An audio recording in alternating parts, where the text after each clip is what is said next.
the first quarter. Hield hits another. What a half for Buddy Hield. Steph Curry putting on a show here in the fourth quarter. He has nothing to prove, and yet he's going to come in and try to prove something every single night. Into the second round go the Golden State Warriors. What you think your reputation is in this city? I'm a winner. Well, of that there is very little question. Steph Curry and the Warriors advance to play Minnesota. Now, this is both Wendy and I find this stat impossible to believe. We're just debating it. I made everybody go back and check it like 6 times, but it's accurate. The Warriors are underdogs at ESPN Bet Sportsbook in their upcoming series with Minnesota. This is the first time since Steve Kerr became their coach that the Warriors are underdogs to win a playoff series.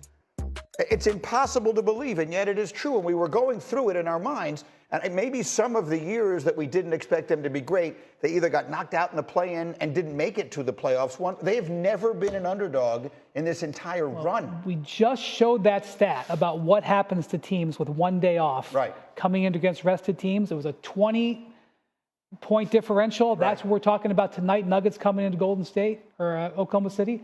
We could talk the same stat tomorrow with the Warriors having to go up to Minnesota. So I think there's a good chance Minnesota is going to get leverage in this series. And Minnesota, as the 6th seed, wakes up today with home court advantage. So I kind of get it.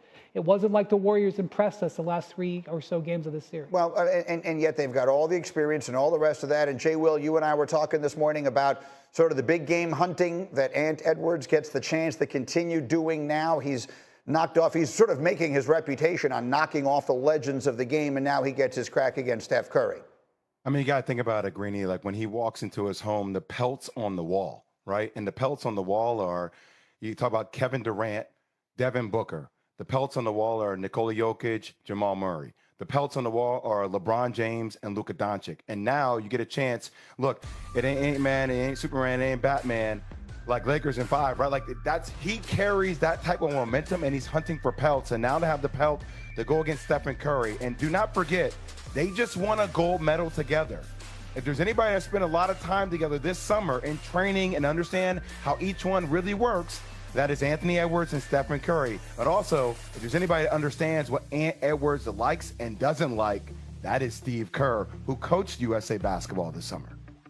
Yeah, excellent point, Jay Will. You know, when I think about this matchup, in particular, Anthony Edwards, we all know the show Game of Thrones. There's a character named Jaime Lannister. What's his nickname there? The Kingslayer.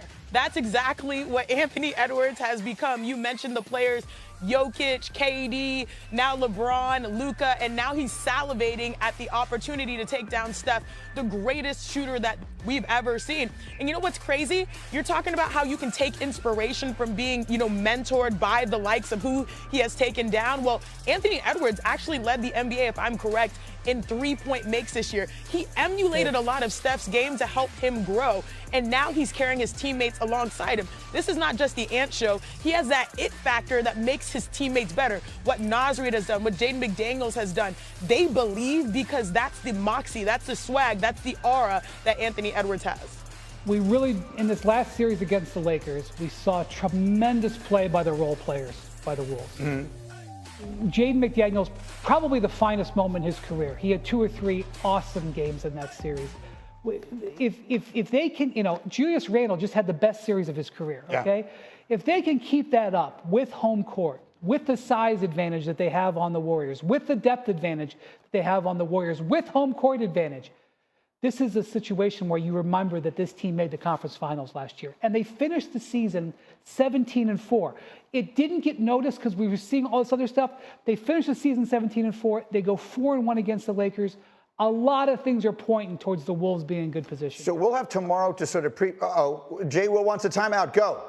Wendy, I'm just going to say, I hear you. Last time they played, though, I think Golden State won. And all I will say is the Lakers have a very slow, methodical pace. What do we often talk about with the way they play? We always felt they should have sped the game up, try to make the game a little bit faster, considering they had that height disadvantage. The one thing that will be interesting to see how Minnesota plays, and yes, they do have the physicality and the size advantage, but I don't think Steph gets bothered as much by size. I think he gets bothered more by guards that can get up underneath him, like Amen Thompson and also Fred VanVleet, who are faster and quicker laterally. I know Jayden McDaniels, those guys have size, but also he allows him to play off of it more. And it also forces this Minnesota team to be disciplined defensively with all the ball movement. That is not what you saw against the Lakers. They could be physical because the Lakers' offense was stagnant at times. That's not how Golden State plays. Let me point one thing out. Draymond Green last night got his 4th technical foul in 7 games. 7 technicals, you get suspended. He has 2 flagrant fouls. He gets 1 more flagrant 2 or 2 more flagrant 1s, he gets suspended. He is playing against Rudy Gobert in this series, who is a famous antagonist of his. I'm not saying it's a lead storyline going into this series. I would just keep it in mind. It is a storyline going into the series for sure, as the Warriors, just to sort of clean up some of the stats that you were giving, Jay Will, the Warriors won the season series 3-1, but Jimmy Butler didn't play in any of those games, so this is an entirely new series, and the Timberwolves can become the first team ever to eliminate both Steph Curry and LeBron James in the same postseason. Don't tell that to Ant. So you want to talk about going big game hunting? Jimmy Butler Ant-Man. tell it to Ant. But the reason the Cavs lost this game was because of their defense. They can score without Darius Garland, I promise you. They give up 19 3-pointers in this game. This matchup right there cannot continue. They have got to find a better way to guard Halliburton, and they have got to guard Nembhard. Nembhard is a 29% three-point shooter in the regular season. Somehow in his playoff career, he shoots 51%. Ask the Knicks, if you remember last year, about what happened there. Or 57, I had the number wrong. My God, 57. So, like, that's something. I mean, like, it'd be one thing if he played 1 playoff series. He played 3 last year. This is his 2nd this year. The Cavs have to rework their game plan. It's not going to work the way they came out yesterday. Jay Will, are the Cavs in trouble? Greeny, I am extremely concerned about the Cavs. Number one, Garland in that situation. And number 2, defensively, you talk about one of the best teams defensively in the league. I mean, they just look uninterested in this game. I mean, for 19 threes to be made on 54% shooting, with all the narratives that have been looming around Cleveland throughout the entire year, I better see a different Cleveland team in game 2. And I know they had a good layoff, and sometimes that layoff can disrupt your rhythm and how you're prepared for that game. But still, that's no excuses. I saw lazy defense. Donovan Mitchell, I think he is a superstar in this league. 33 points on 30 shots. You had 2 players that took 50 of their 98 shots, Greeny. The second player was Ty Jerome. So, look, not showing up offensively, but defensively not being locked in. That was one of the most disappointing efforts that I've seen in the game 1. Today, final word. I'm not worried. Sorry, Jay Will. Maybe you are. Okay. I don't know. Maybe I woke up happy, but I'm not worried about this Pacers squad, or excuse me, rather the Cavs squad. More so, they're almost on this Boston Celtics starter pack. Last year, en route to a championship, what do we criticize the Celtics for? They live and die by the 3. The Cavs have done sort of a similar trajectory in the sense that they only made 9 threes compared to the Pacers knocking down 19. When you live and die by the 3, what happens to your offense? It gets stagnant, you settle. And this is also the playoffs. This is a series where we're going to see many adjustments. The isolation was a calculated risk that was taken by the Pacers, and it has paid off.